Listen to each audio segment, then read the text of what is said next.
चलिए जानते हैं आज की देश और दुनिया की सिलेक्टेड काम की और महत्वपूर्ण 50 बड़ी खबरों को सिर्फ 10 मिनट में। पर अभी तक आपने इस वीडियो को लाइक नहीं किया तो लाइक कर दीजिए।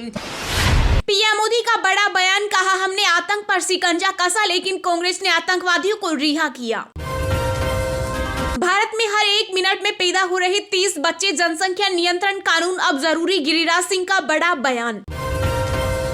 अब गंगा नदी में सीवेज बहाने पर लगेगा 1 लाख रुपए का जुर्माना, साबुन इस्तेमाल करने पर देनी होगी 5,000 की पेनल्टी। पीएम मोदी ने की दुग्ध उत्पादन में हुई वृद्धि की सराहना, कहा नारी शक्ति को और मजबूत करने का शानदार तरीका। महंगा हेलमेट बन रहा मौत का कारण, आईआरएफ ने की वित्त मंत्री निर्मला सीतारमण से हेलमेट पर 18% जीएसटी समाप्त करने की मांग। कांग्रेस के पूर्व अध्यक्ष राहुल गांधी ने मीडिया की भूमिका पर उठाए सवाल, कहा बेरोजगारी किसानों के बजाय ऐश्वर्या राय के कपड़ों पर बात करती है मीडिया। अब टीवी चैनलों पर हर दिन 30 मिनट तक टेलीकास्ट होगा देश हित कंटेंट, 1 जनवरी से लागू होंगे नियम।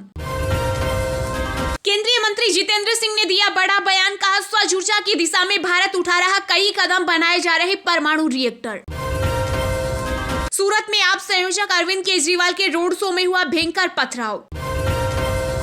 एडीआर की रिपोर्ट ने किया बड़ा दावा, कहा बीजेपी को 2017-21 के बीच गुजरात के दानदाताओं से सबसे ज्यादा कॉर्पोरेट चंदा मिला। केंद्रीय गृह मंत्री अमित शाह से मुलाकात करेगा ईएनपीओ का प्रतिनिधिमंडल, पूर्वी नागालैंड को अलग राज्य बनाने की कर रहा है मांग।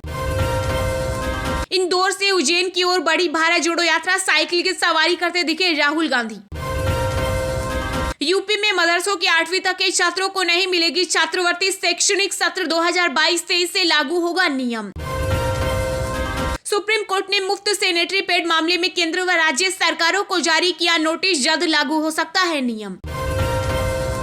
छत्तीसगढ़ के मुख्यमंत्री भूपेश बघेल ने ट्वीट करते हुए किया बड़ा दावा, कहा अफसरों कारोबारियों को मुर्गा बनाकर पीट रही ईडी आईटी की टीम। सरदा हत्याकांड में पुलिस के हाथ लगा अहम सुराग, सरदा को मारने वाला हथियार हुआ बरामद, डॉक्टर गर्लफ्रेंड को गिफ्ट की अंगूठी भी लगी पुलिस के हाथ। जयपुर में 1 दिसंबर को जन आक्रोश यात्रा की शुरुआत करेंगे भाजपा के राष्ट्रीय अध्यक्ष जेपी नड्डा। देश में अगले 5 सालों में होगी हजारों पायलटों की जरूरत, पर्याप्त तो बुनियादी ढांचा नहीं होने से पड़ रहा असर। भारत में खसरा ने पसारे पैर, इस साल अब तक मिले 12,773 मामले, डब्ल्यूएचओ ने जताई चिंता। सूरत में मोदी मैजिक एयरपोर्ट से अब ब्राह्मा तक सड़कों पर लगे मोदी मोदी के नारे।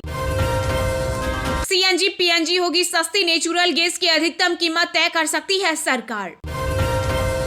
पुरानी पेंशन स्कीम के बहाल होने के टैक्स पेयर्स पर बढ़ेगा बोझ, नीति आयोग के उपाध्यक्ष का बयान। ऑस्ट्रेलियाई और भारत का सैन्य अभ्यास हुआ शुरू, मजबूत होंगे दोनों देशों के रिश्ते। महिलाओं पर टिप्पणी को लेकर विवादों में घिरे योग गुरु बाबा रामदेव, आलोचना के बाद मांगी माफी। पंजाब में पराली जलाने वालों की जमीन की नहीं होगी रेड एंट्री, राज्य कृषि मंत्री कुलदीप सिंह धालीवाल ने कहा किसानों का नहीं होने देंगे नुकसान। आपके राष्ट्रीय संयोजक अरविंद केजरीवाल ने दिया बड़ा बयान, कहा सूरत के हीरा व्यापारियों रत्न कलाकारों को करना चाहिए भारत रत्न से सम्मानित। पंजाब के मुख्यमंत्री भगवंत मान ने किया बड़ा दावा, कहा 2027 तक मेडिकल एजुकेशन का हब बनेगा पंजाब।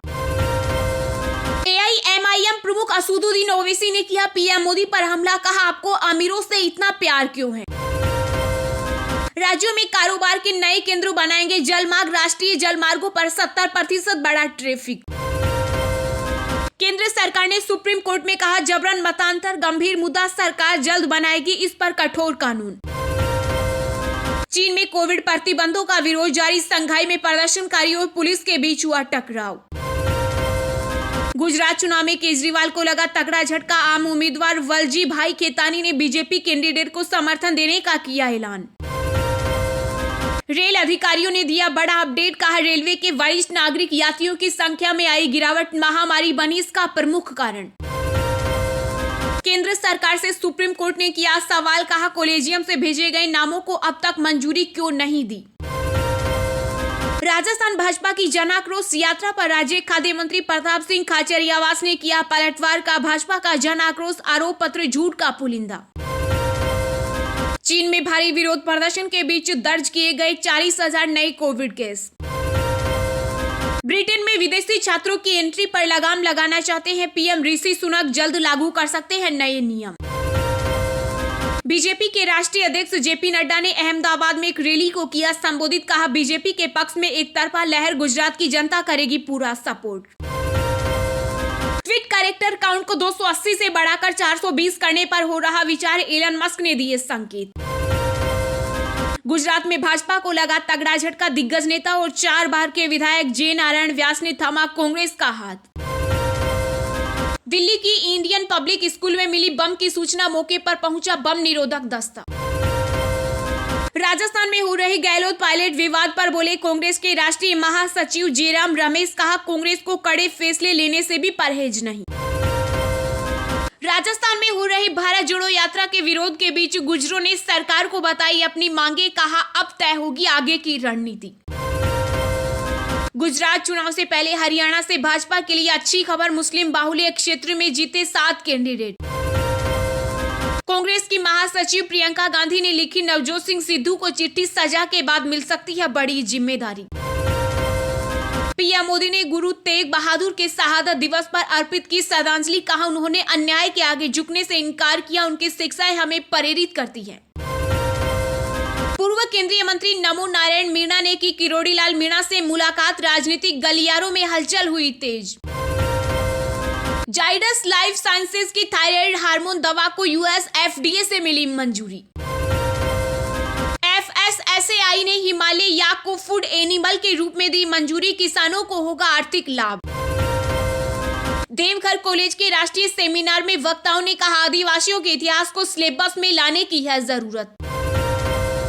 बेंगलुरु में ओला, उबर और रेपिडो के लिए 5% कमीशन का प्रस्ताव, ऑटो चालकों ने जताई नाराजगी। तेलंगाना के मुख्यमंत्री के चंद्रशेखर राव 9 दिसंबर को हैदराबाद एयरपोर्ट एक्सप्रेस मेट्रो की रखेंगे आधारशिला। सरदा हत्याकांड में निकला ड्रग्स का कलेक्शन, ड्रग पेटलर फैसल मोमिन के घर आना जाना करता था आफताब। दिल्ली के रविंद्र भवन में 30 नवंबर से पेंटिंग प्रदर्शनी का होगा आयोजन, प्रोफेसर संजय द्विवेदी करेंगे शुभारंभ। असम के मुख्यमंत्री हिमंत बिस्वा ने डिब्रूगढ़ विश्वविद्यालय में रैंकिंग की घटना का लिया संज्ञान, कहा छात्रों से अपील रैंकिंग को कहें ना। केरल के कानून मंत्री ने विझिंजम बंदरगाह निर्माण के अंतिम चरण पर हो रहे विरोध पर उठाए सवाल। दिल्ली में फिर से सरदा हत्याकांड जैसा केस, पत्नी ने बेटे संग मिलकर पति का किया टुकड़ा, फ्रिज में रख ऐसे लगाते थे ठिकाने। रामपुर की जनता के सामने भावुक हुए समाजवादी पार्टी के नेता आजम खान, कहा धोखा मत करना, मेरे पास वक्त नहीं। टीएमसी एमएलए सावित्री मित्रा के बिगड़े बोल, कहा दुर्योधन दुशासन है मोदी शाह, आजादी में गुजरातियों का योगदान नहीं। केरल में सिल्वर लाइन रेल परियोजनाओं पर छाए संकट के बादल, मेट्रो मैन श्रीधरन ने भी प्रोजेक्ट को बताया मूर्खतापूर्ण। यूपी के सीएम योगी आदित्यनाथ ने कसा शिवपाल पर तंज, कहा चाचा की स्थिति पेंडुलम जैसी। बत्ती गुल का नरसंहार की तैयारी में है रूस, यूक्रेनी राष्ट्रपति जेलेंस्की की दुनिया से अपील। अमेजन में हुए इस्तीफों की होगी जांच, श्रम कानूनों के उल्लंघन का पता लगाएगा मंत्रालय। भारत जोड़ो यात्रा की राजस्थान में एंट्री पर बंद हो जाएगा नेशनल हाईवे 52, खाली करना होगा ये रास्ता। गोवा के मुख्यमंत्री प्रमोद सावंत ने क्लीन ए थान अभियान को दिखाई हरी झंडी, जैकी श्राबोर, अमृता फडणवीस सहित कई लोग हुए शामिल। देश में कोविड-19 के एक्टिव केसों में आई कमी, बीते 24 घंटों में सामने आए 291 नए मामले, संक्रमण से 2 लोगों की हुई मौत। विजय हजारे ट्रॉफी के दौरान बल्लेबाज ऋतुराज गायकवाड़ ने रचा नया इतिहास, एक ही ओवर में ठोके 43 रन, जड़े लगातार 7 छक्के। सेंसेक्स ने बनाया नया कीर्तिमान, पहली बार पहुंचा 62,600 के पार। चलिए अब जानते हैं जो आम आदमी के काम की और फायदेमंद खबरें हैं उनको विस्तार से। पर इससे पहले अभी तक आपने इस वीडियो को लाइक नहीं किया तो लाइक कर दीजिए।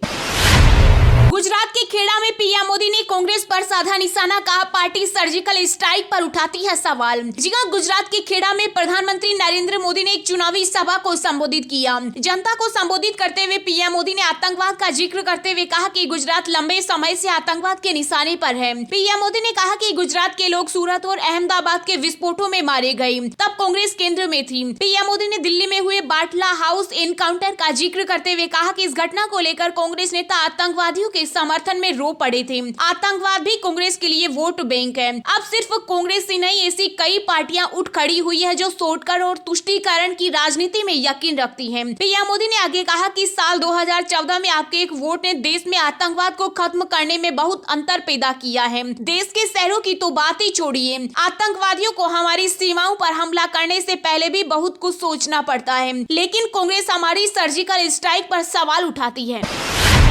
अब टीवी चैनलों पर हर दिन 30 मिनट तक टेलीकास्ट होगा देश हित कंटेंट। 1 जनवरी से लागू होंगे नियम। जी हां, अगले साल से भारत के टेलीविजन चैनलों के लिए हर दिन 30 मिनट तक देश हित का कंटेंट टेलीकास्ट करना जरूरी होगा। सैटेलाइट टीवी चैनलों के लिए 1 जनवरी 2023 से यह जरूरी हो जाएगा। वे हर दिन 30 मिनट तक राष्ट्रीय हित से जुड़े कंटेंट प्रसारित करेंगे। दरअसल इस महीने की शुरुआत में केंद्रीय मंत्रिमंडल ने भारत में सैटेलाइट टेलीविजन चैनल के अपलिंकिंग और डाउनलिंकिंग के लिए दिशा निर्देश 2022 को मंजूरी प्रदान की थी, जिसके तहत चैनलों के लिए रोजाना आधे घंटे तक देश से जुड़े कंटेंट को टेलीकास्ट करना अनिवार्य किया गया है। सरकार ने 9 नवंबर को दिशा निर्देश जारी किया था। उस दिन पूरे देश में दिशा निर्देश के प्रभावी होने के बावजूद सूचना और प्रसारण मंत्रालय के अधिकारियों ने कहा कि चैनलों को देश से जुड़ा कंटेंट तैयार करने के लिए वक्त दिया जाएगा। मिली जानकारी के मुताबिक चैनलों और बाकी हितधारकों के साथ कई दौर की मीटिंग्स हुई, जिसके बाद यह तय किया गया कि 30 मिनट देश हित का कंटेंट वाले दिशा निर्देश को 1 जनवरी 2023 से लागू कर दिया जाएगा।